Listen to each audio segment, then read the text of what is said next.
Hello, welcome everybody to the second community meet of the Creative Circle. We are a service-based digital platform, like a one-stop solution for all your creative needs, as well as an ever-expanding community of writers. So we had our first meet last month, and that video is already up in our YouTube channel. And this is the second meet, and the theme for this meet is Narrate as You Like. So you can narrate anything that you would like to narrate, be it a poem, a haiku, a micro tale, a short story, something that you have written in the past, something that's published or not published. It's completely up to you. And everyone will get 5 minutes to make your narration, and we'll keep it brief, we'll keep it exciting, and we look forward to hearing all of you. So again, welcome, and let's get the show on the road, shall we? And for all our lovely subscribers and for all the audience watching this, today you have this chance to connect to your favorite authors and writers as they narrate some of the unique pieces from their collection. So, are you ready? Are you super excited? Because I am. So, the first the first author that we would like to invite to narrate something is Urvashi ma'am. So, Urvashi ma'am, please unmute yourself and introduce yourself so that our audience can know more about you. Hi, I'm Dr. Urvashi. I'm an anesthesiologist, but I have taken to writing, and it's always fun to do your hobbies as your primary job now. I'm not working for the last 2 years, so I have all the time in the world to give flight to fantasy and pursue whatever I've always wanted to and never had the time to. So I'm going to read out a poem that's been published from a book called Stereotype Guide to Gender. So it had to basically do with gender equality and inequality. We know how things are in India, although we are progressing. But this is something that had come to mind, and I'd actually written it while driving. I mean, I was being driven, and this is what came to mind, and it actually got published. So I'm going to read that out to you. I've titled it, It's a Man's World. Now, for a little background, I was with the armed forces for a good 29 years. So this also involves whatever I faced when I was doing a man's job, so to say. So I brought joy at birth, as well as laughter and mirth. After much anticipation, it's a girl, was the exclamation.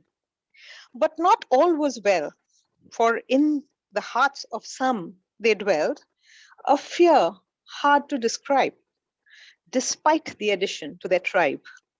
Their trials and tribulations unspoken, many are dreams that remained unwoven. What would become of this bundle of joy? Would she too remain a plaything or toy? As a toddler, I was taught right from wrong. To watch me babble, the family would throng. As time went by and I grew, I learnt there were things I couldn't, but my brother could do. I rebelled and I cried. As I pushed the boundaries, oh, I tried. I succeeded often, but at times I did not. It's a man's world, they whispered. Just accept your lot. I played various roles of daughter, friend, wife, and mother, all stereotypically cast by society. I would be looked down upon if I tried another. I chose a career meant for men. I joined the armed forces and they had to bend. The women shook their heads in disbelief and dread. What new path is this rebel set to tread? Deep within, I knew their hearts swelled with envy, pride, and hope. One of them had broken the shackles and may have slackened the rope. The going was tough, and I was reminded time and again, it's a man's world, though this time they added, get up and shine again. Although much has been said and done about gender equality, there is a long way to go before spoken words become reality. That's it. Thank you.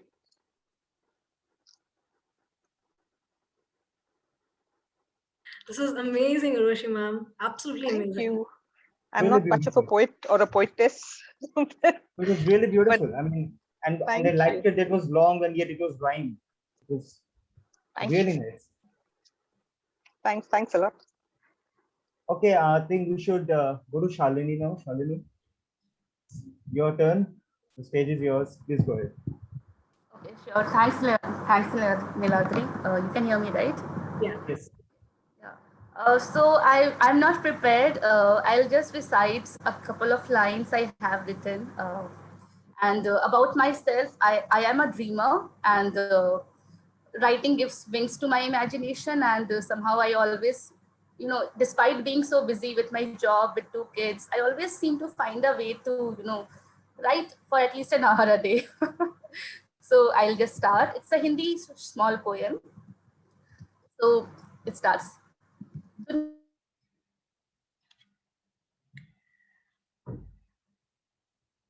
think there's a problem for her, from her side, Niladri.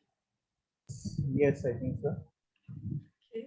दुनिया के है 100 सवाल, तू किस किस का देगी जवाब, तू बहाई ली, शोक नहीं, संदिग्ध नहीं, थके नहीं, उपहास, तुझ पे करेंगे परिहास, न रहेगी मर्यादा न कोई मान, खो देगी अपनी पहचान, जहर का घूंट तब पी लेना, इस चिंगारी को सुलगने देना, आरोप प्रत्यारोप में क्यों वक्त गवाना, क्यों ही अपना पक्ष किसी को समझाना, ध्यान केंद्र कर बस लक्ष्य की ओर, छूटे नहीं यह विश्वास की डोर, कर्म से ही सब बनते विधान, मेहनत ही है एकमात्र समाधान, त्याग दे सब सुख चैन, कर दे एक यह दिन रैन, चिड़िया भी भोजन के लिए घोंसले से बाहर जाती है, धूप आंधी तूफानों के रोज थपेले सहती है, परिश्रम का नहीं कोई विकल्प, शीघ्र कर अब समय है अल्प, संघर्ष बिना नहीं मिलता सम्मान, यूं ही नहीं होता गुणगान, समझ रख न बन अज्ञान, कथनी छोड़ करनी पे दे ध्यान, सबकी बोलती हो जाएगी बन, जब हो जाएगी असीम सफल, दुनिया में तू होगी अजय, तेरी ही होगी विजय, तेरी ही होगी विजय. That's it. Wow. I had written this when my daughter was born. She is 1.5 years old now. So yeah. Also, Shalini, since we have Jackson here and Lee also, who don't understand Hindi, and some of our viewers might be foreigners. Could you just give a brief background of what your poem is about? Yeah, sure. I'm so sorry. I should have done that earlier. No, it's okay. So yeah, so it's about basically in our society, it's about a girl child, how much struggles they face, and how against all odds they should rise up. And in a summary, to summarize it in a line, there is no shortcut to success. It is only hard work and hard work. That's it. Beautiful. Thank you And very what a much. way to welcome your child into the world. Yeah. So, Preeti, if you're ready, we'd like to hear from you next. Preeti, you there? Okay. Moving on. Preeti, are you there with us? I can't hear you, Chitra. Okay. Probably there's some network issue from your end. So just be ready. Maybe you can just quickly solve the network issues, and you're going to be next after some time. So Lee, if you're ready, we would like to hear from you. Please unmute yourself.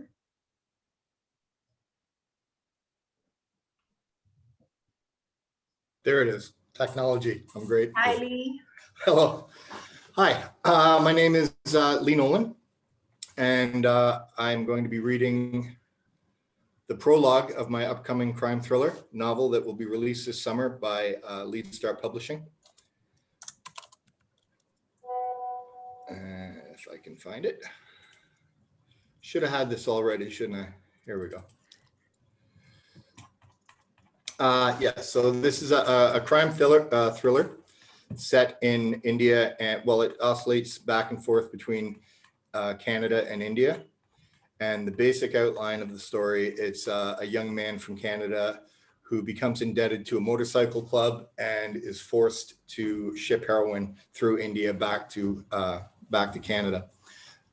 It's called Blood and Brown Sugar, and as I said, it should be released shortly, this summer for sure. October 28th, 1:38 a.m. The sulfur tip ignited in a burst of orange and yellow as the farmer scraped his last match along the rough edge of the box. Lifting his hand to protect the flame from a slight breeze, he brought it to the end of his beedi. The stale tobacco caught and ignited. He inhaled deeply and tossed the matchstick into the refuse-filled culvert beside his hut, then blew a wispy stream of gray smoke towards the new moon. It was casting little illumination over his small farmer rotok.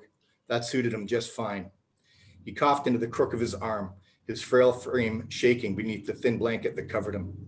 The old man grunted as he picked up the canvas satchel at his feet and stepped forward towards the sugarcane fields that ran the length of his small property. The October crop had done well, and it concealed him as he worked his way between the rows and headed towards the fence along the backside of his land. He moved slowly, trying not to agitate the stalks of the 3-meter plants surrounding him. The rustling of the leaves when he did so was deafening in the silence. Not that anyone was there to hear it. His wife was asleep in their hut. His son had long since left their farm to pursue a life in Amritsar, and God willing, the border security force were huddling around a campfire somewhere. His pace slowed further as he approached the edge of the field, and he spied the electrified fence that marked the end of his property, the barricade that represented the division between India and Pakistan. October 28th, 1:44 a.m. Appa rolled over on the dirt floor of her meager home in the slum district of Haripur, Amritsar. She shivered, not from the chilled breeze gusting through the makeshift linen window above her, but from her aching need. Abba was sick and she needed her medicine. She sat up and crossed her frail legs, rocking back and forth to ease the pain. There was little moonlight illuminating the single-room dwelling. She patted her around the surrounding floor and found a lighter on the plate beside her. She flicked it and lit a ghee candle. Her baby stirred in a mango crate not far from her side. She shifted herself between the plate and the makeshift candle, shielding it from the flickering light. A needle lay alongside it with a tarnished spoon and a small empty packet of tinfoil. It was of no matter. There was no need for her to cook heroin tonight. The syringe was already full. Abba had purchased a preloaded needle from her normal connection earlier that evening. It had cost her 150 rupees and a sexual favor. The hit was more money than usual, but the favor was common enough. She gagged at the memory, remembering how ruthless he had been with her, exacting his payment in an alley not too far from her home. Her eyes moistened. The 150 rupees she had given him with the pusher was the last of her wages. Abba had labored on the road repair crew the previous week, carrying load after load of heavy brick to build curbs. But now the work was finished. Now she was broke and her baby was hungry. But so was her habit. The demon stirred inside her, making her shiver again as the sour bile rose in her throat. Tears trickled down her cheeks as the sting from slapping her soft inner arms signals Abba's fevered mind that relief was coming soon.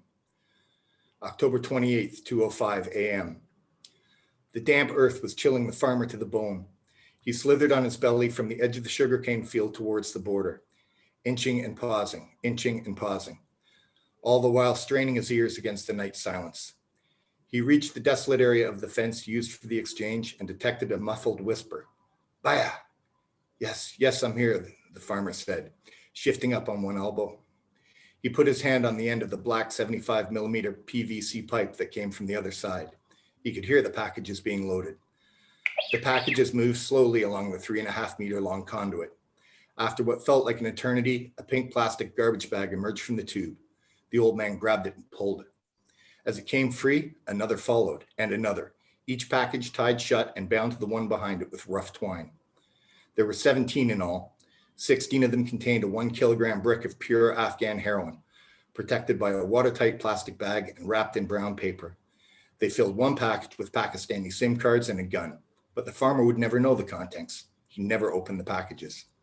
When the last was free, the farmer fed the snake-like garbage bag chain from his satchel into the pipe. Again, there were 17 packages, each tied shut and tethered to the next. They filled with the first with Indian SIM cards, and each subsequent package contained a single bundle of $4,000. He pushed the final bag into the tube and forced it deeper with a bamboo stalk. He felt his counterpart on the other end take hold and pull.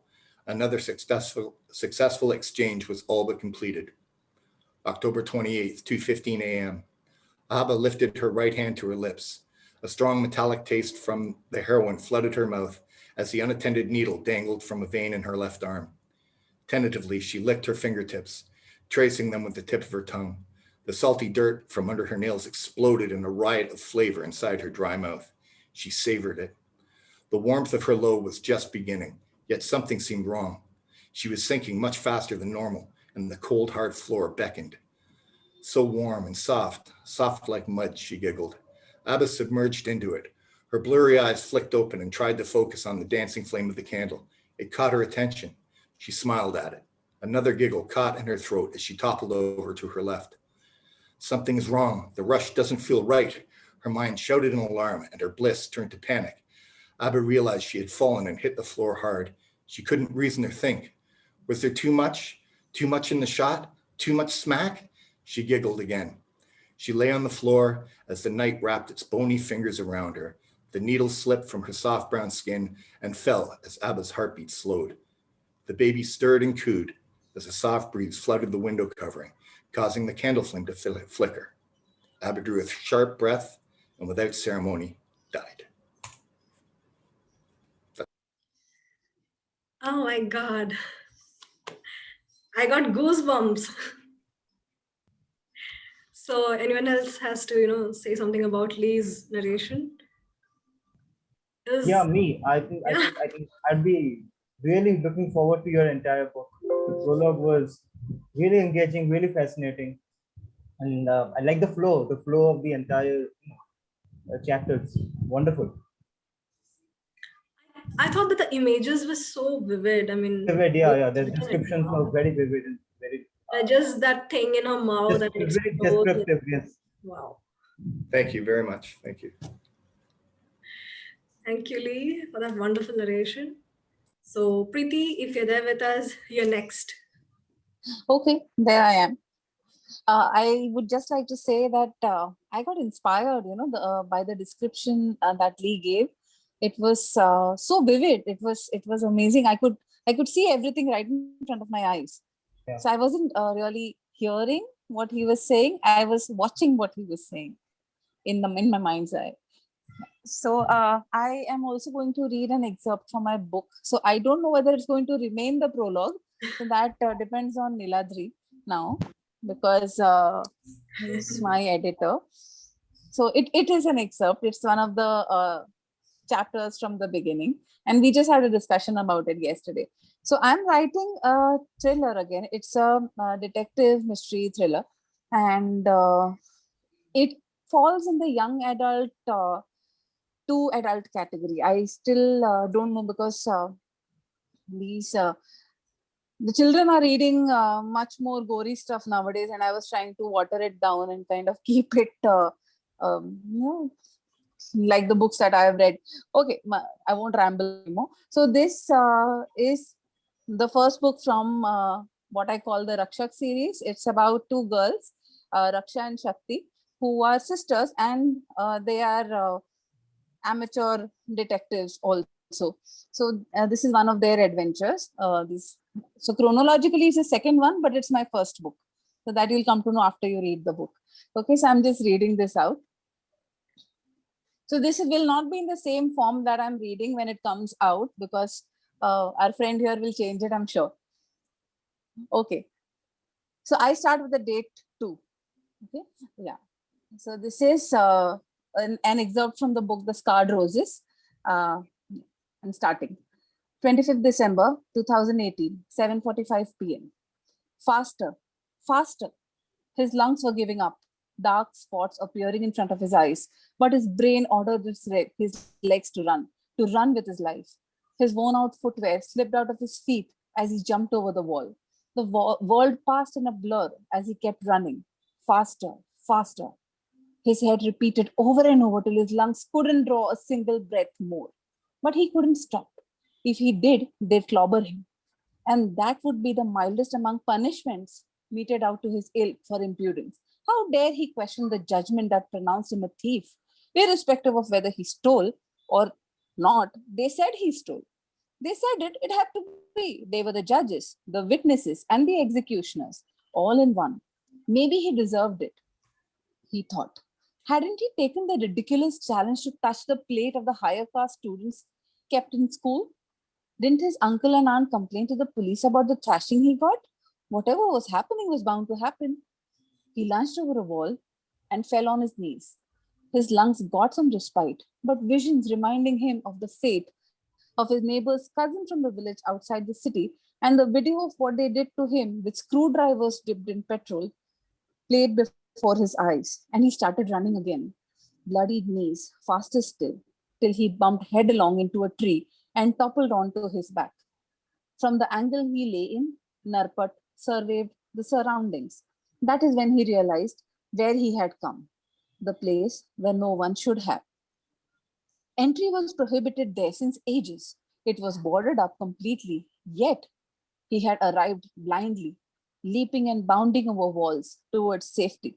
He hadn't realized he sought refuge in her lair, numbed. He did not know who he feared more, the living or the dead.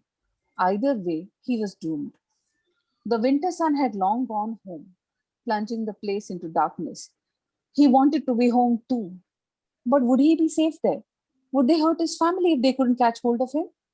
Dim glow from the street lights filtered in through the high walls, but could not penetrate the shadowy darkness. He didn't know whether those black spots were taking over his vision or whether it was the damned lightlessness of doom. But he couldn't see a thing in front of him anymore. His lungs strained to suck in one breath at a time, sweat joining his tears in a random flow.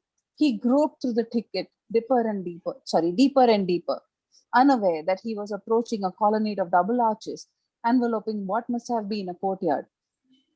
Thoughts muddled his head. What if the mob followed him there? They wouldn't, a voice squeaked from his pounding heart. He was the one running without his senses. They had their wits about them. They wouldn't dare. The voice squealed louder and whispered, "Not if she's here."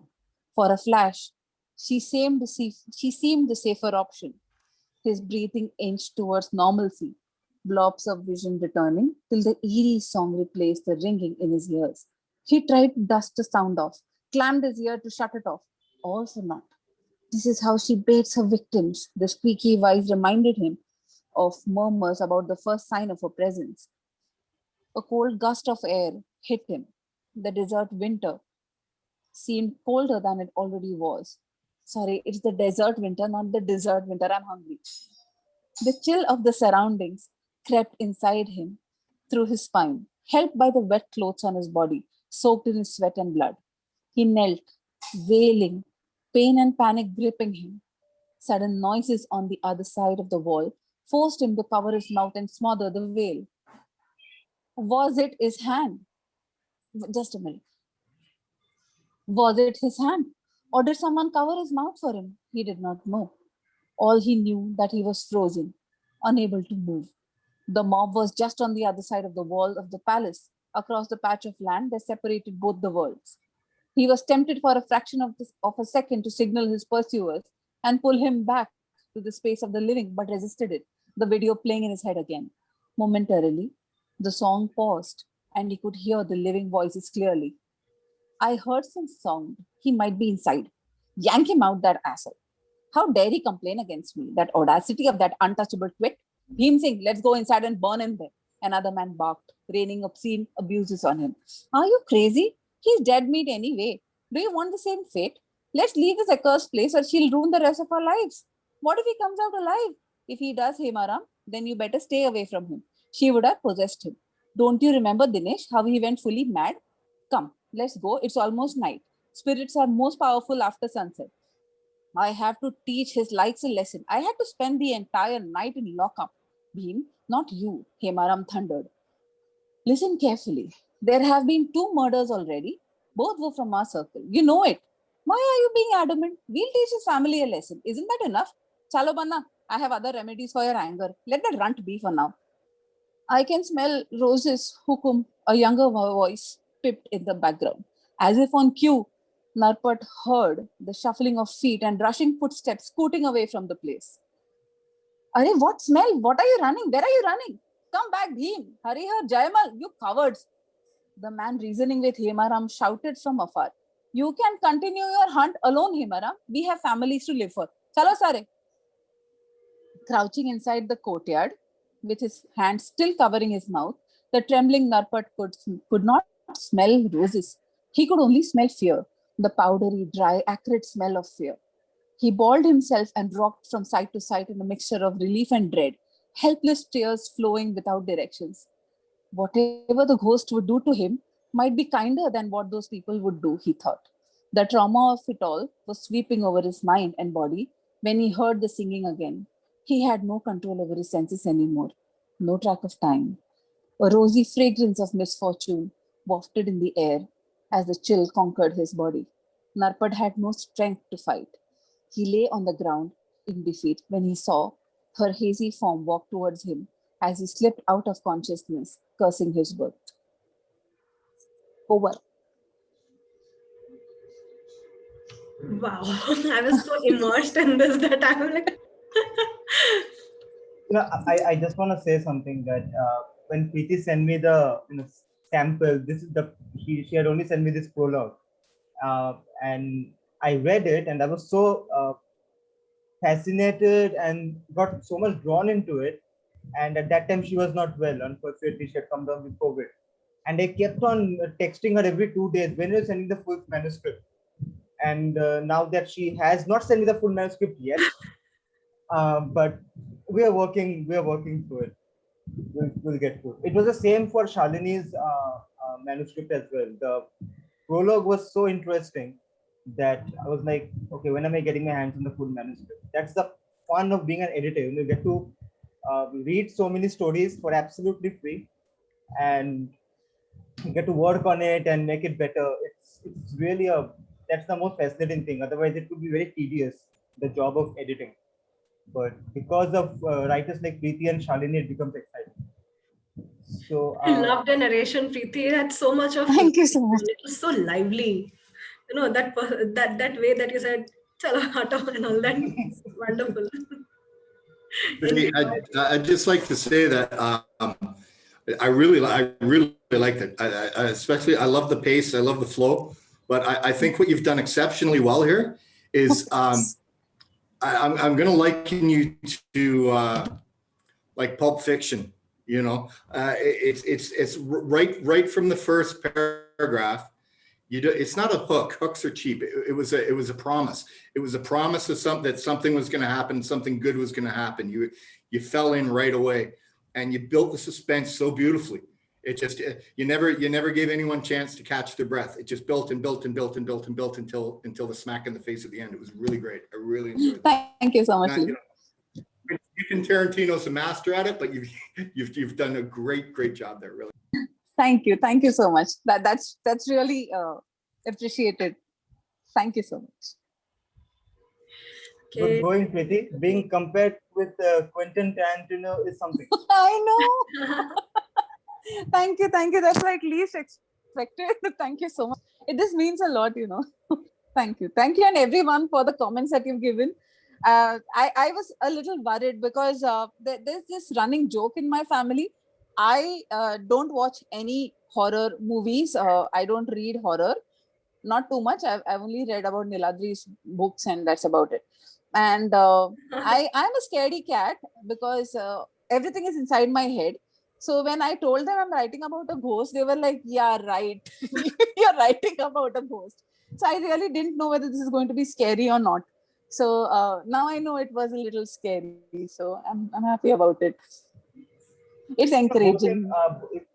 I think I'm wasting a bit of time, but both in movies and in books, in ghost stories, I personally, what I like is the implication of the horror, not the jump scares or not somebody, trying to, shove it on your face that, okay, this is be scared now. I think I like the implication that this is the situation, this is what the characters are going through, and this could happen. And, to put that seed of thought in the reader's mind of what could happen to a character. I think that thought and the implication is much more terrifying for me than any jump scares. And this is what Preeti has done quite well so far. I know because I've read more of her book than anyone else. So. Okay, so to lighten up the mood, let's hear it from Kaustav. So Kaustav has a poem for us, I think. So please unmute yourself. I'm going to spotlight you. Hello guys, I'm Kaustav and I'm going to narrate one of my poem It's called Unbroken. So I'm gonna start. Life, you have not broken me yet, not just yet. I'll stand up to you and I will fight. I still have the courage to look you in the eye, and I will keep challenging you till the day I die. I know you will betray me, you'll stab me in the back, but I'm not scared of you. I've seen your worst, and I always got through. You have shown me all your colors, tried bringing me down in every way. You have hurt me and bruised me, but you couldn't make me run away. You have your sword, and I have my shield. No matter how deep you strike, I'm not going to yield. One day, when we stand at the end, perhaps we could reconcile, look back at our journey, and share a smile. But till that day, I know you will come at me with everything you have got. You will make me bleed and you will make me sweat. And I will keep fighting you because I'm not broken, not just you. Okay, so that's it, guys. That's the end of the poem. And thank you, everyone, guys. Awesome. It was nice. Very nice. That was amazing, Kaustav. Thank you. Thank you for sharing Yeah, your poem with us. it's like an open challenge to life, right? You come at me and I'm gonna hit you back. It's good. It's good. It's very relevant also in today's times. Well done, Kaustav. Well done. And next is Nilshree. Nilshree, are you ready with your piece? Hi, yes, I'm Hi. ready. I'm going to spotlight you. The stage is yours. Okay, so first of all, I would like to introduce myself. My name is Nilshree. I am an engineer by qualification, and I am a mom to a 6-year-old who is hyperactive boy. And I am the newest author on the blog, I would say. I have 2 books in my name. And right now I'm going to read an excerpt from my book, which is Objectify. Object plus if is equal to I.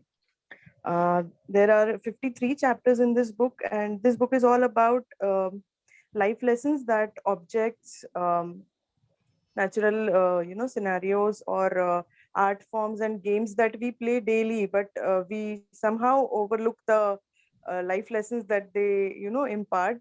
We just in our daily grind somehow we miss that.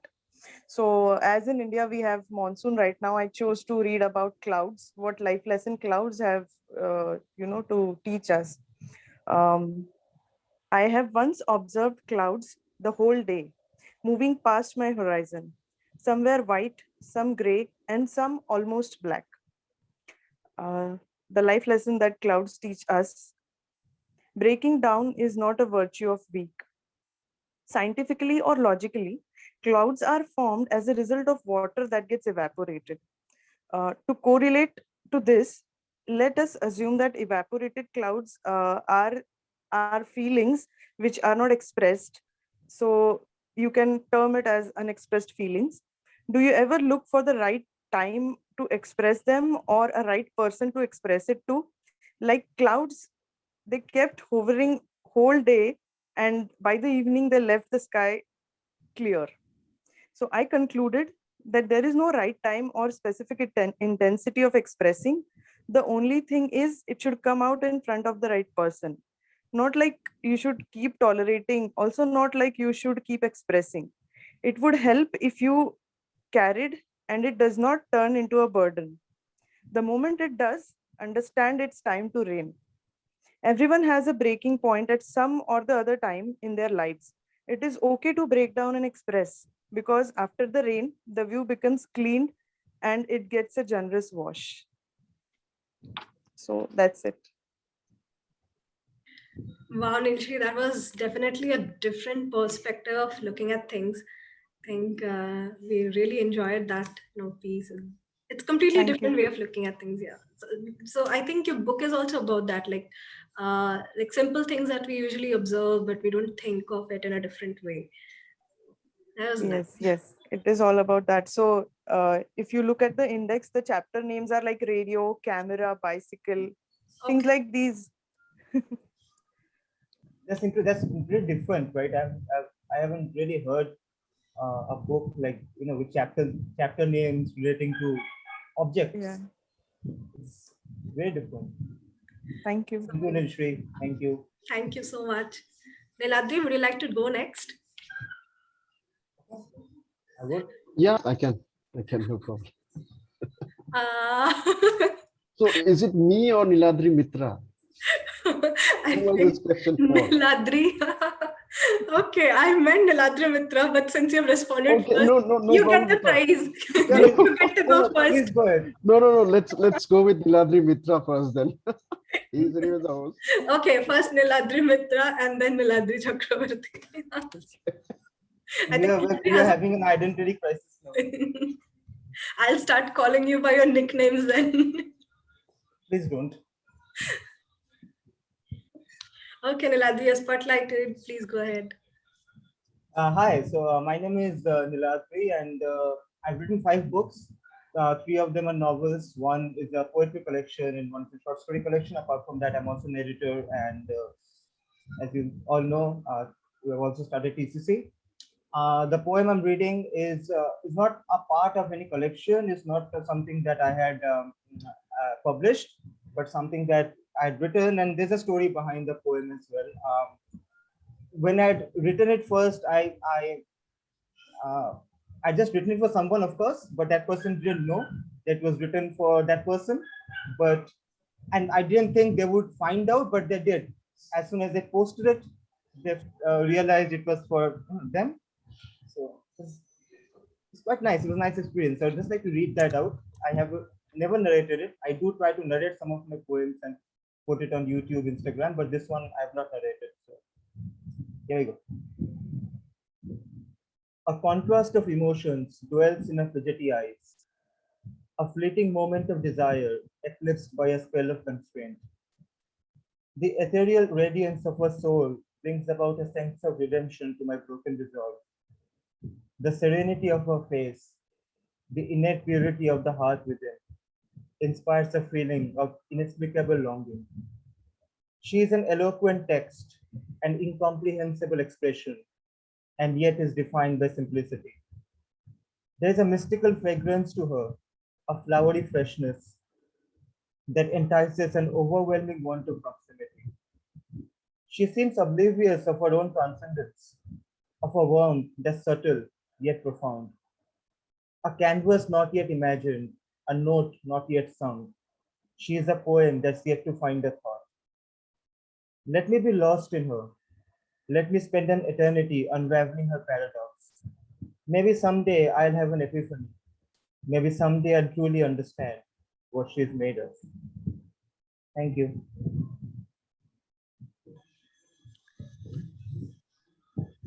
Okay, that was cool. That was amazing. I hope that person finally came to know about whatever you had written about her. They did. Okay. So, okay. Nice. And moving on, we have, oh, your comment section is exploded. So Lee says, she figured it out, huh? Okay. Preeti says, lovely, Niladri, quite dramatic. To answer Lee, thankfully and fortunately, yes. Okay, next up is Niladri Chakraborty. Please unmute yourself. We would like to hear from you. Thank you so much. And Niladri Mitra, it was a beautiful piece. It was a straight right to college days. Thank you so much for reading this piece. And yeah, I mean, without spending much time, I'm going to talk about, or I'm going to read a portion from my debut novel. It's the name of the novel is Cycle of Cliches. It was published by Kyoto Publishing in February 2000. February this year, on the Valentine's Day. Okay, so I'm just going to read a chapter from it. It's a small chapter, but before I read, I'd just like to give you a small background, maybe for a minute. So this book basically is about a guy called Nilim. He's from one of the northeastern states of India called Assam, particularly from a city called Guwahati, and this is about his journey from his teenage to his middle age, and his aspirations, his yearnings, his growing up years during 90s. Basically, I mean, I also grew up in Guwahati, but this is not autobiographical. This is mostly about the stories that I heard during my growing up years before moving to Kolkata, where I live now. So it's kind of collection of all those stories and making one, kind of novel. So I'm not sure how many of you are aware of how Assam, Northeast, or Guwahati was during 90s. I mean, it is a beautiful place, those who have been there. But I mean, at the same time, I think if you're aware, 90s, the way we look at now was slightly different, or I mean, way different there. People had their aspirations, their yearnings, and everything, but there was a dark backdrop to everything that people did. The backdrop was of insurgency and all the associated stuff that happens when you have insurgency, kind of getting into your lives even when you don't want. So that's the backdrop to this entire novel. And I'm just going to read a chapter where some of his aspirations as aspirations as a teenager comes out. I mean, just as it would have been if he was in any other part of the country or anywhere in the world. So I'm going to start with I'm not a good singer, so I'm not going to sing. But there's a small section where it's about a song that he refers to, and he's kind of reflecting from his middle ages, looking back to those teenage days. So I'll just read through now. The name of the chapter is The 90s Thing. And the song, I think, is something that all of you are in love with. I'm not sure whether Lee or Jackson would have heard about it. So I've got a translation of it as well. So here it goes. Pehla nasha, pehla khumar, naya pyar hai, naya intezar. Kar lu main kya apna hal, ay dile bekarar. Mere dile bekarar, tu hi bata. The first tipsiness, the first hangover. This is new love, new weight. What do I make of myself, O restless heart? My restless heart, you tell me this. Now, this is just the translation. Do you remember the tragic heartbreak scene which followed this song in the movie Jo Jeeta Wahi Sikandar? The scene where Anjali finds her beloved Sanju engaged in a celestial lip lock in the aesthetic privacy of a derelict hilltop fortress? Do you remember how many times you might have watched that same scene, each time risking a scandal of a lifetime? How many times you might have fanned your hidden desires of having such moments in your own life too? When I had watched that scene for the first time, I was in the 8th grade. By the time I saw Junali, by the way, Junali is his love interest. By the time I saw Junali for the first time, and that was 2 years later, the desire had already reached its zenith, and the most effective way to calm my senses down was to imagine stories weaved out of moments with her. Stories were more rewarding than masturbation. Apart from leaving indelible traces in my notebooks as words, those imagined moments, rather fantasies, taught me how to outgrow my licentious self and arrive at the life-changing realization that the kiss on the lips signified something far greater than mere erotic physicality, some sort of a yearning, love. What else could I care for as a 15-year-old more than love? The kind of love that led to kisses. I was waiting for that kind of love to happen. On reflection, I feel the slimy happening of this kind. I feel the slimy happening of this kind of love is like cinema. It is so full of visual action. Who says love is a thing of heart? I don't. In those days, yearning, that is love, began when after much deliberation and strenuous efforts, The seeker, that is the person who yearned for love, would succeed in securing frequent unblinking gazes from the sought whenever there was an opportunity. It would happen only when the seeker would communicate their feelings to the sought. It could be a formal face-to-face verbal proposal, or a verbal message, or a letter sent through a confidant. It was only when the sought reciprocated those messages and feelings with a formal acceptance, popularly known as the yes, that love actually happened. A spontaneous, progressive, linear state of eunoia.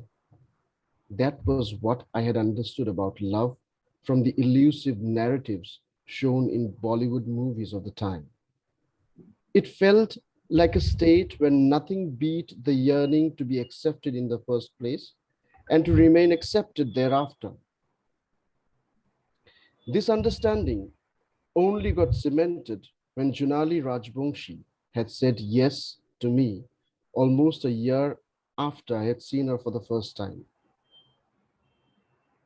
Inside the 6x4 smoking room in Kolkata airport, where she was standing in front of me now, with a jaw-dropping gaze, I was living a moment I had forsaken and yearned for a million times since the evening we had met for the last time 3 years after she had said yes to me.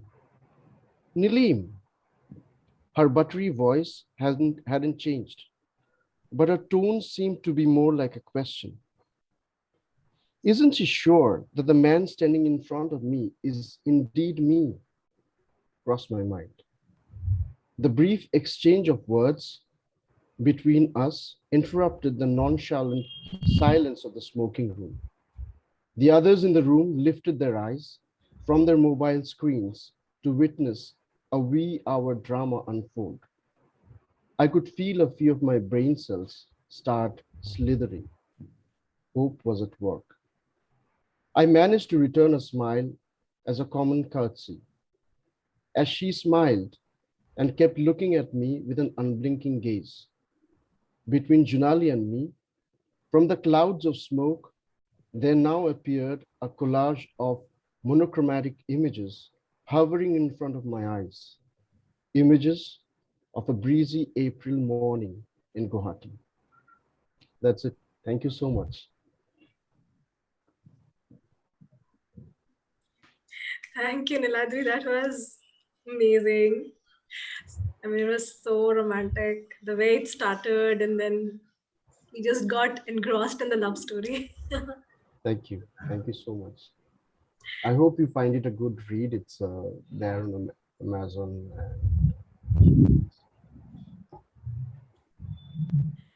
Okay, so our next speaker will be Abhishek.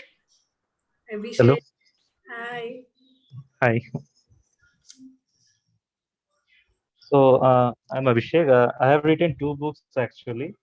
One is a collection of short stories, poem and a few plays are there in this book. And this is my first book, and I'm going to read a short story from here. And it's a kind of a horror story and also a self-realization kind of a story with a game of chess in the middle and a person's journey towards hell actually in the end.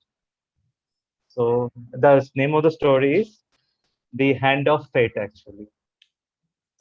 So the story starts like this. As I am awake late into the night, holding onto the railing of the balcony for quite a time. Now I see a street dog lying miserably near the gate, and he was drenched due to the rain, and no other soul has to be seen at this moment of time. The dog sleeps on the puddle and hits the lamppost. He barks and licks his injured area. A heavy wind hits the mango tree in the courtyard. A few twigs fell down from the tree and breaks down slowly. A thunder strikes from a distance, and I hear a soft knock at the door. I turn back. The light turns off without any warning. Another knock, this time a little louder. The door opens with a slow pace. I feel a presence of some unworthy spirit which dare tries to seduce a soul to the path of darkness deep. The weak crescent moon light falls on the pathway. There is no one to be seen, but a foul breath of death suffocates the environment. Some unworthy spirit's breath. The clock moves its hand by making tick tock sound constantly. The dog barks again out of relief to relieve the cursing loneliness in my room. I wish I could have run away from everything, from the choices I have made. But the fate has something, but fate has something, but the fate turns a great deal of notion for selection to become the other person we always wanted to be, that other dark and twisted person you become after a certain period of manipulation. But now, I'm not only the part of it, but I'm in the end of the line. I wish I had a messiah to guide me to leave this path of darkness which I have chosen unknowingly. Where is my Messiah? Is he the one present in my room at this hour of loneliness? Is he here to guide from the path of darkness towards truth and justice? He infuses freedom to upset the corrupt order with the chants and prayers of our life. The moonlight flickers towards my small dining round table, and I see a chessboard with all its pieces being intact to its places. I see a hand covered with white dust as it slowly embraces all the chess pieces together without touching, as if every piece has its own life form. Now the spirit moves his hand upwards and raises hypnotically with his two fingers and a gesture to come and play the game. Deep into the luminous path, with fear and wonder, I pull the chair backwards as I sit on it, move forward towards the table opposite to the mysterious spirit. I am seeing things which no mortal has seen before. I am looking at the chessboard, and then I turn my head towards the mysterious hand. But I cannot see the face or the body who is sitting opposite on the other side. This simian darkness, I believe. I am looking at the chessboard as I have been set to play the white pieces. Then he points his finger to commence the play. I pull my hand up above the board. I feast my hand for a moment of nervousness, and I took the first step to move with a deep breath. I initiate the game by playing the white knight first from the right. The dusty white hand makes his first move on the black pieces, the black knight on the opposite direction. Next, the third white pawn from the right, mine the second black pawn from the left. How many times the clock ticked or ticking still, but our game never ends. With every breath of mine, I feel the fear of justice, but the mysterious hand never sweats, never feels tired. I hear the rustling of the lone mango tree in the courtyard violently with the twigs and leaves.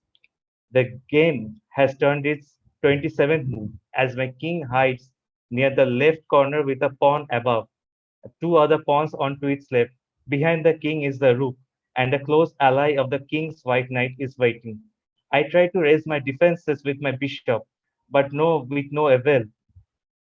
I am helpless. The enemy is trying to clutch over all my pieces. The black knight takes over one of my pawns with a masterly move. I'm losing the game. This game of chess where you play with logic, but my mind is blocked by incoherent thoughts. This is a game where you cannot manipulate a thing. I have been playing it for long enough. After all these years, this confounding game of chess is making me to take every wrong steps so that my enemies can take a glass of wine to laugh at me. The mysterious hand makes a turn. I hear the sound. I hear a noise of the injured dog barking continuously into this madly darkness. The mango tree rustles heavily and falls nearly to my balcony with its shadow over my building. The moonlight gets blocked by such an unusual behavior of nature. Each and every material position of my life is trying to gain a life form, bleeding with blood, turning into green with a glow which you can see in the dark. I hear the sound of my award shelf, which is shaking heavily on the verge of a breakdown. The hand makes a quiet move as he calmly takes over my rook with a simple blow from the top, and my white queen shamelessly betrays me and stays at the enemy pieces. I cannot make a move to turn on my side. That piece has blocked into one corner of the board. I want to kill the black rook, but with no possible movement. They are not playing the fair game by infusing witchcraft. Once my queen was on my side, but now her betrayal will cost a fortune of me. She was the strongest. She was the pillar of the king. But what does a king can do without a king who the king always adores and loves? My king moves haphazardly without any guidance. She does not love, but cries. She loved him once, but betrayal for something better, something hopeful for the common citizen, made the situation more complex. Now on the 41st move, the White King is being surrounded and callously being defeated by the Rook, the Black Knight, and the Bishop. The hand stands still in the victorious moment. The chessboard shakes up heavily and it cracks from side to side and explodes. The award shelf breaks down and the glasses fly over me as I have been pulled out by a force towards the wall on the large hanging mirror which stabs me from the back. The blood of mine drips into every shattered glasses and the mirror as I fall on the floor with a slow pain. The dog halts its bark. I have my breath unto the strange occurrences of the night. I stand up on my own feet and try to pull out the glasses which has been pushed inside me. I turn my head up. I do not see the hand of death anymore. He vanished. The game reminds me of my very own life. I was once an ethical person, but the bureaucratic nature of my work and ethics destroyed my life. But for the love of money, I took the side which I would never dreamed of having to aspire. My loved ones left me, disgraced me all the way around as I have disgraced them. My wife shook hands with the law enforcers to strip me down from the positions which I have earned. Nevertheless, the greedy nature of my life is made me to earn everything, but I have lost everything in my soul and in my soul. Everything I have earned so dearly, but in a crooked manner, which is being turning into an oblivion. The gambling of things, to gamble every single thing of my life was the worst a man can take. I hear a sound, the dog, the same dog. I see him as the mango tree moves away from the moonlight, growling towards me and suddenly jumps over me. But I hit the dog back and he falls over the glasses, but he does not feel the pain. I start I started to run quickly near to the door and finally I'm out of it. I took the stairs, but turning into a kaleidoscopic view of everything with illusions of dilemma. The dog advances towards me with anger. He wants me to die. Now I remember, as I was once charged with a hit and run case against a domestic dog for which I sued the pet's owner unnecessarily. The owner was a very poor one, but I was shameless and powerful at the time, and I did things which I didn't want it to do, but I did it. I'm running hard into the illusions with never-ending steps, as if someone just pushing me harder towards the end. With a relief, I reach the final stair steps. The main gate opens automatically to pave the way for my escape. I'm on the street. The streets are filled with puddles. I turn back a moment as I see the dog approaching me to hunt me down like his fist of revenge. In that distraction, I slipped onto the puddle and I hit myself under the lamppost. I'm in pain. It's paining me to hell. So many glasses in my body still. I start to remove them again one by one, but the dog is nowhere to be seen. To balance myself to stand up, I clasp the handle of the lamppost. Then the thunder lightning hits the lamp and electrocutes me into the thin air as I swing up near to the mango tree like a ball of fire, which starts the fire in the courtyard. My soul has been seized by the same hand as he writes down my entire life punishment, which is no one there to prevent it. As I make my entrance towards hell, where the devil waits for me to announce the persons who have desecrated the truth and justice one by one. In the end, the hand of death claps for me menacingly as I lose my breath out of madness which never ends. Thank you, Abhishek, for that wonderful story. Sure, everyone enjoyed it. Okay, next up is Neeraj. So, Neeraj, if you're ready, please proceed. Yes. Yeah. Hello, I am a storyteller and author. I haven't published a lot of things yet, but I intend to publish some things very soon.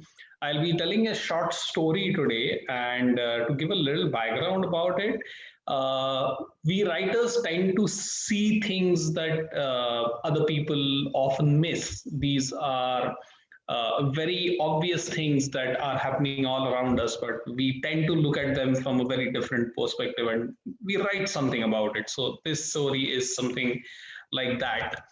The title is Dating Anxiety. Jacob suddenly woke up and looked around. Waking up startled was unusual for him because for the past many years, he would wake up peacefully and content exactly at 8:45 a.m., 15 minutes before his alarm was scheduled to go off. In these 15 minutes, he would brush his teeth and rush back to turn the alarm off just before it went off, as he did not want everyone else on the floor to wake up. As a creature of habit, he picked up his toothbrush from the ceramic cup sitting beside his spectacles. He then wore his spectacles and went off to the common washroom to brush his teeth. As he approached the door, he suddenly realized that he had left the box of his dentures in his room. He paused for a moment as this too was unusual for him.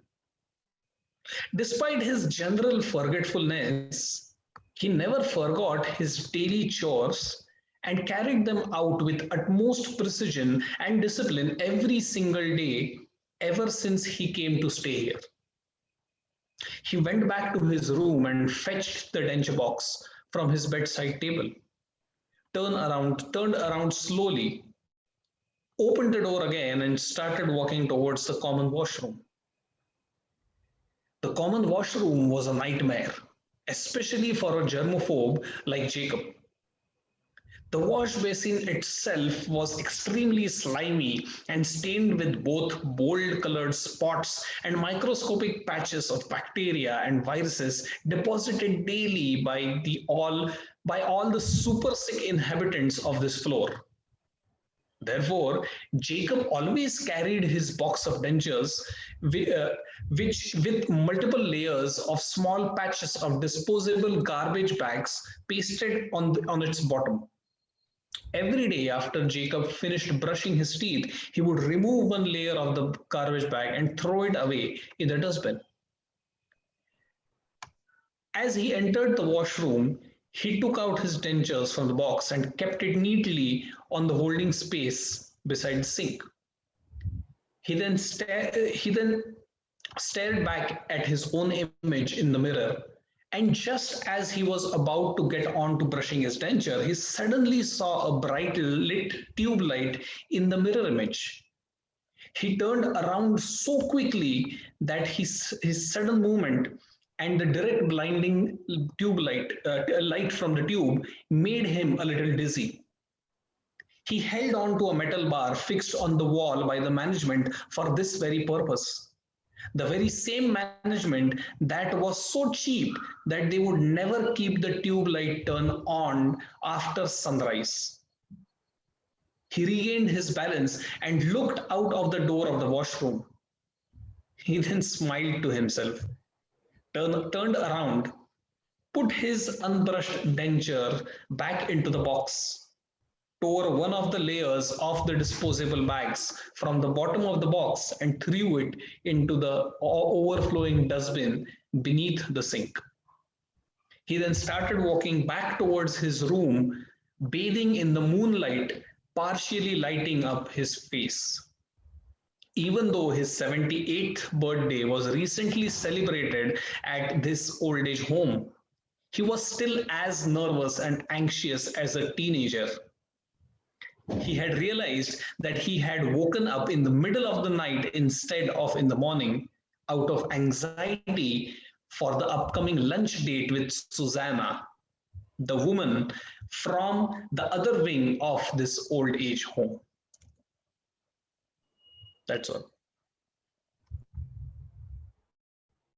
Amazing, Neeraj. That's amazing. It's really beautiful, Neeraj. Really beautiful. Thank you. Thank you so much. Chitra, who's next? I think it's Jackson. So It's me. Jackson. Yes. Hi everyone. I'm Jackson Chang, and I'm also a postgraduate student at National Central University in Taiwan now. And today I bring several of my new works about poetry, and now I try to read several pieces for you, and its name is called At the Dawn. At the Dawn. To my lover, the sun is rising from the east. The tree is standing there toward the sun. Your songs attract my mind, like the deep ocean cannot be measured. The trees can be cut by carpenters, which become the ideal wood to process. My lovely sweetie has a heart, which is like a plant, nourished by my care and effort. Rocks are be carved to be different sculptures, which were put in my garden, where many beautiful butterflies fly around, and children play their games in it. My love is like the time at the dawn, when the sunrise is shining its brightness. And this is some of my new beautiful poems, and I wish you like it. Yes.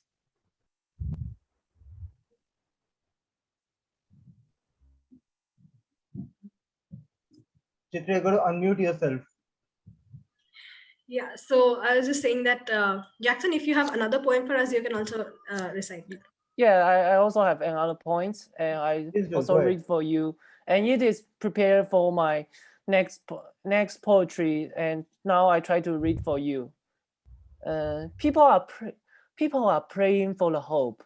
The lands are full of the hope. The sky is so blue that it attracts endless attention from humans. They wish that their dreams could be seeking the hope. Children are playing under the blue sky. Some of them are wondering why their tongues are lacking of the hope. Adults are preparing for the ceremony, which is held by them wishing for the hope. The eagle is flying in the blue sky, which is a symbol from the sky covering for the hope. Yes, that is another my poems, and I wish that you would like it. Very nice. It was short and sweet and really up to the point. It was very nice. It was amazing. Thank you. Thank you, Jackson. Yes, thanks a lot.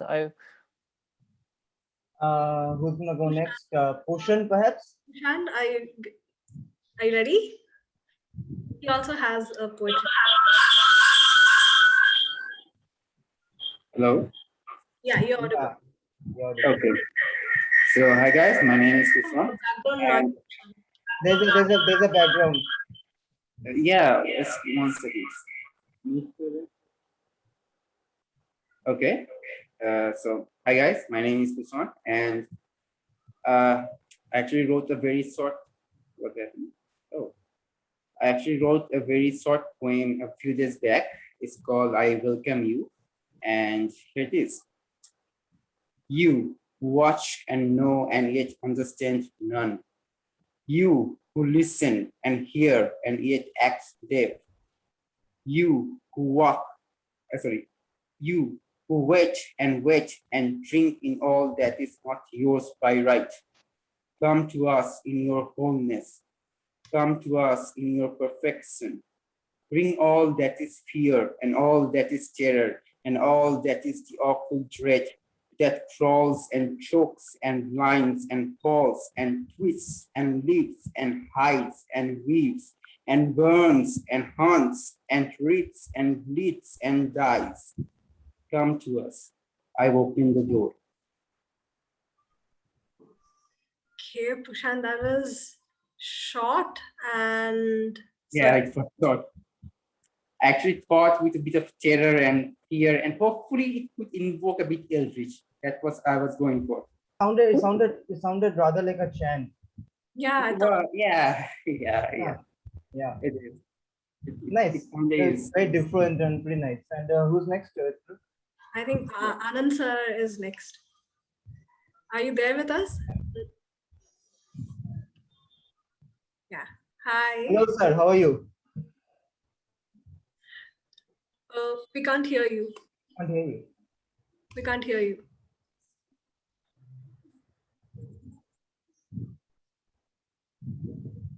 No, we can't hear you. You're still not audible. Could you take a moment to, sort your audio issues out, and maybe I can go next.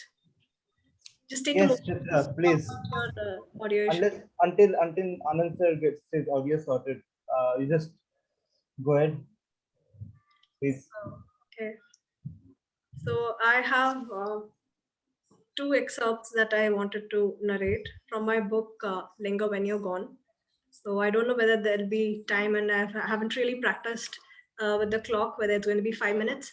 But since I narrate really fast, so let me try. So the first excerpt will be from the very beginning of the book. So it's sort of sets the tone. It's from the first chapter, and it sort of sets the tone for the rest of the book. And the next excerpt will be right at the end. So let me try. I smiled. There had never been a time when Roy hadn't given in to my pleas, however stupid. Except for the one time it had mattered the most. The night we lost ourselves, him and me. The same stars witnessed our unraveling. We could have done anything that night. You could have sung me your favorite song. I could have described to you what I could sniff in the air. A blend of earthy aromas, dew on grass, and the faint vestiges of calcite that the quarry was once known for. Then I would have told you that if I were wired to sense just one thing in this entire world, it would be the smell of you. Not flowers, not petrichor, not liquid ink or pages of a new book. You, just you, filling all the corners of my being. Then you would have kissed me till I forgot everything except for your breath feathering mine. Your hands tugging impatiently at the buttons of my shirt, drawing me closer to the heat of your body. But we chose to do this, end things this way. Why did you not listen to me, Roy? So this is the first excerpt. It's from chapter 1, and it sort of sets the tone. This is from the viewpoint of my protagonist, Miris, and the entire chapter and the entire book is from her viewpoint. So Roy is her love interest, and that is how the story goes. And the next excerpt is a little frightening, but then it will also, I think it will be entertaining enough. So let me just go to that. Okay, here goes the next excerpt. Day 13, 6 p.m. I wasn't sure what woke me up. At first, I thought it was probably the dusk creeping into my bedroom. And then it hit me with a force that made my heart thud to a stop and then pick up a frenetic pace. Not again. Please, not again. I pleaded silently, willing with everything I had that the sensations went away. As an iron fist seemed to squeeze the air out of my lungs, the ragged breathing came out in gasps and my fingers trembled as I smelled him again. The fury I wanted to release froze, trapped by a glacial, mindless fear. You can do this. It's all in your brain, I told myself. I made it to the living room and gulped down some water, hoping against hope that I would calm down. Go away, Roy. Leave me alone, I pleaded. Not so easily, Miris. Let's play. You don't even exist. Don't I? I heard that deep-throated laughter again, and it grated on my ears. You're a fucking glitch in my brain. I am everywhere, Miris. Shut the hell up, I screamed as I shielded my ears from his voice, but he continued to whisper. Give up. Own up to the truth now. I could feel something crawling up my legs. and then in the pit of my stomach. Insects, half a dozen, and then a billion of them. I tried to run, then tripped up and found myself sprawled on the cold polished tiles. I needed something to calm me down, I thought as I choked back a sob. I was running again, my feet slick with mud and blood. His smell trailing behind me like a dark cloud. He was going to find me and drag me back. He was never letting me go.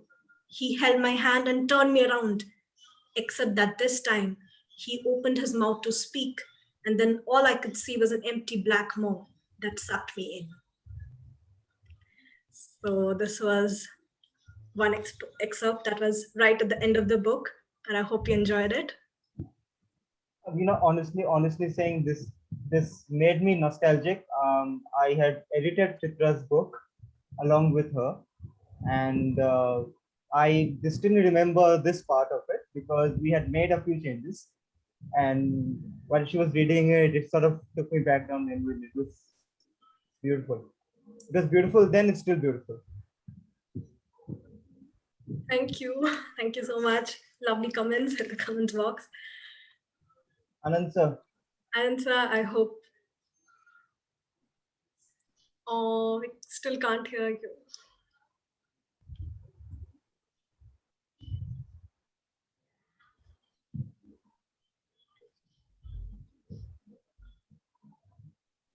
No, you're still not audible. Yes, sir. Maybe you can exit and then come back.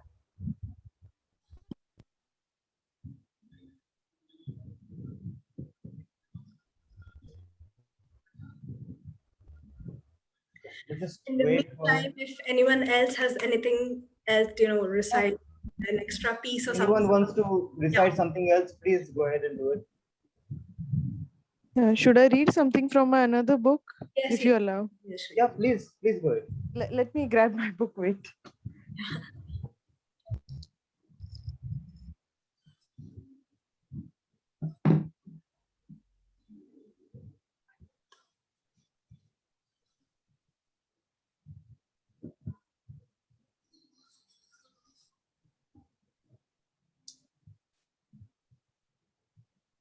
So Neeraj, this story is a part of anything you're publishing? Part of an anthology? Yeah, well, actually, I am trying to write an anthology for a very long time now. I have written these tiny stories, a lot of them through the years. And every time I go back to those stories, I think that these are pathetic crap and I should completely change them now. So that's stopping me from actually publishing the anthology. Actually, Neeraj and me, we are both trying to finish an anthology story, but we're just not able to do it. We are procrastinating. Okay, Nilshree, please go ahead. Hi. So the other book of mine, the title is Stamped, Sealed but Unsent. It's an anthology. I have compiled it, I've edited it, and I've cover designed it. These are unsent letters by 27 women, and it was released on 8th of March, Women's Day. But there's nothing that's related to feminism in it. I'm just, exploring the pages because I thought I would not read my letter, but it's my page that has come up, so I'll read that only. So I'll read a few lines of it, not the whole letter. So to add a little fun to it, what I'll do is I won't read the address line. I mean, who it is being written to, you guys can take a guess. I had almost burnt toast this morning for breakfast. Rahil denied having the paratha I made. Shekhar ended up burning the dupatta of my favorite dress. The whole house was a mess. Your one chutti made me realize how much dependent I am on you. Always heard you miss them more in their absence, but today I've experienced it. I remember last month I was informed to catch a flight for a conference on a short notice, and Rahil was not keeping well. Without a second thought, you decided to stay and take care of him. Because of you, I could attend the conference without any worry. Not only that conference, but I have been able to continue my job without a single break post my delivery. All credits to you. I've always heard behind every successful man, there is a woman. But now I can proudly say behind every successful woman is also a woman. That's it. I think you guys should take a guess who the letter is to. Yeah, do a pretty strong guess. Okay, I Anand. already posted mine. Yes, the quintessential helper. That's correct. It's a letter to a maid, and Yes, this pandemic has, made us realize their importance more than ever. So, true. Anand sir, please. I hope all's fine now. Is he there here? You're still not audible.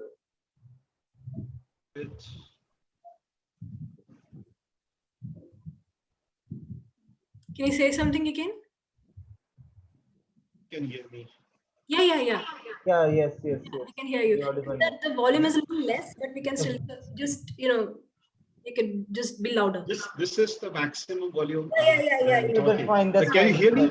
Yeah, we can hear you. Please that's really good. And if you're just being very kind to me and saying for the sake of it, good luck to you. I'll narrate the poem to myself. No, it's fine. We can hear you. We are not reading your lips at all. We can hear you. I'll try just doing a lip sync. Let's see, whether you pick it up. All right. So I'll recite two poems from my collection. And the first poem is about memories. Memories are so unique because, when you are alone, they can teleport you to different places, to different times.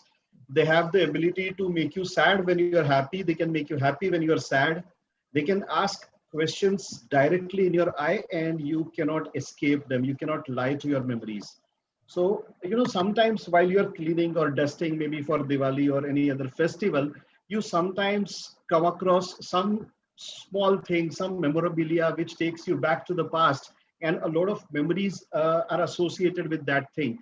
And you are immediately teleported to that particular place, where you were very close to someone, or you had spent some very happy times, and now you are just completely worlds apart and complete strangers. At that time, maybe you can just get a drop of tear in your eye. You have no idea why. You're not really sad, you're not really happy, because they're just memories. And if someone happens to see you and ask you what happened, you have no answer. The only thing you can manage to say is just nothing. So that's the poem. The poem is called Just Nothing. So, time's immortal, waited for none. Days pass and years go past. Memories shun. Moments, however close, elude fast. You move away from that loved one, worlds apart, once who cared. Lives, people, the change spared none. Now, not once now meet who always shared. But the little heart always cherishes precious moments in close confines. Memories that make you happy, that make you sad in happy flourishes and turn you happy in sad times. Your heart has all those moments that chase, moments that always feel something. They ask, seeing you straight in the face, eyes wet, your lips smile, and you say just nothing. That's one poem. And there's another a slightly longish poem. It's about devotion in love. People love so profoundly that it becomes their religion, and the beloved becomes nothing less than divine or God. However, just like religion, however religious you might get, but you never attain God. You never get to see God, meet God. And the same way, however profound your love might be, you might not attain the beloved. However, that is not an end also, because we continue to be religious without any hopes. So same way, love also continues. So this is a very, this poem takes you through a lot of twists and turns. The poem is called Together Alone. So the poem's like this: distance, the definition of the bond between. Distance is the definition. Distance, the definition of the bond between. Union, elusive, is an illusion, a myth. Still that can't and won't define relationship. Liberation, completion, the thing's primal. It's the liberation which is a primal thing. Distance, essential, kindled the spark alive. Unfulfilled destination kept the journey alive. Immortalized love let the desires alive. The passion consumed the soul, the body alive. You, it's you, whatever otherwise. Talk or not, you look or not, you smile or not, you accept or not. Your charms has what made me a devotee, but it is my devotion that has turned you divine. So, the God is also God because of the disciple or the devotee. So your charm has made me a devotee, but my devotion has turned you divine. Without my devotion, the divinity also would not be there in the beloved. So that's how it is. So just let my identity be. I celebrate you through my life, and you celebrate yourself through me. The mutual brings our lives together. The identity. I sing and dance and rejoice of you guiding the torch of my heart, and careless of ways of the world, it is your path I seek. You are my wound and my ointment, my pain and my painkiller, slaying my heart and redeeming my soul, drowning me and salvaging from the world. Incomplete, however, the union be, unfinished be our journey. What is complete gets finished. In the imperfect, love finds life. Because love is everything between the desire and the fulfillment. So no desire, no fulfillment, and love goes on forever. So what is complete gets finished. In the imperfect, love finds life. Desires continue the journey forth. Expectations at your doorstep. Half expecting your doors to open, just a glimpse my eyes seek. An uncharted flight, my life's journey, without any destination, no address. An uncharted flight, my life's journey, a floating fuzzy kite. Your eyes serve the compass to my unnavigated ship. Leave me or free me or keep me chained and happy. Show me your path, lead me, and I follow like a dog. My each breath, my heart beats, sing you, rejoice your being. Keep me, throw me, retain or discard, but I remain one with you.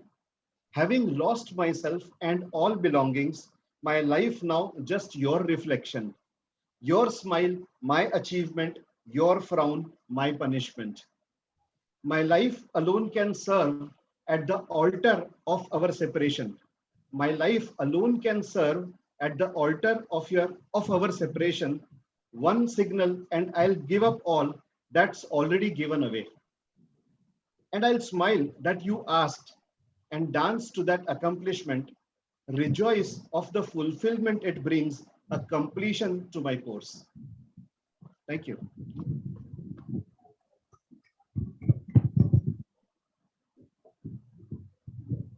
This was like music. Thank you so much. Thank you. I hope you could hear it. Yeah. We heard every word. It was really nice. Both of the poems were actually very nice. Thank you. वरना सोचा शायद डम शरट्स कर रहे थे आप. Right. So thank you everyone for joining in, and for all the viewers who are seeing this, you have had the chance to connect to some amazing stories and poems. So please don't hesitate to share this video with your family and friends. Like, and please hit the bell icon if you've enjoyed this session, because we are going to come up with really great videos, great content, great stories in the coming times. So please share this video. Please ask your friends and family to subscribe, because all our authors and writers are just waiting to share their stories and poems and great content in the coming days. So Good night, everyone. And thank you for joining in. Thank you for viewing this. Bye-bye. Take care. Good night. Bye-bye. Bye. Good night. Bye.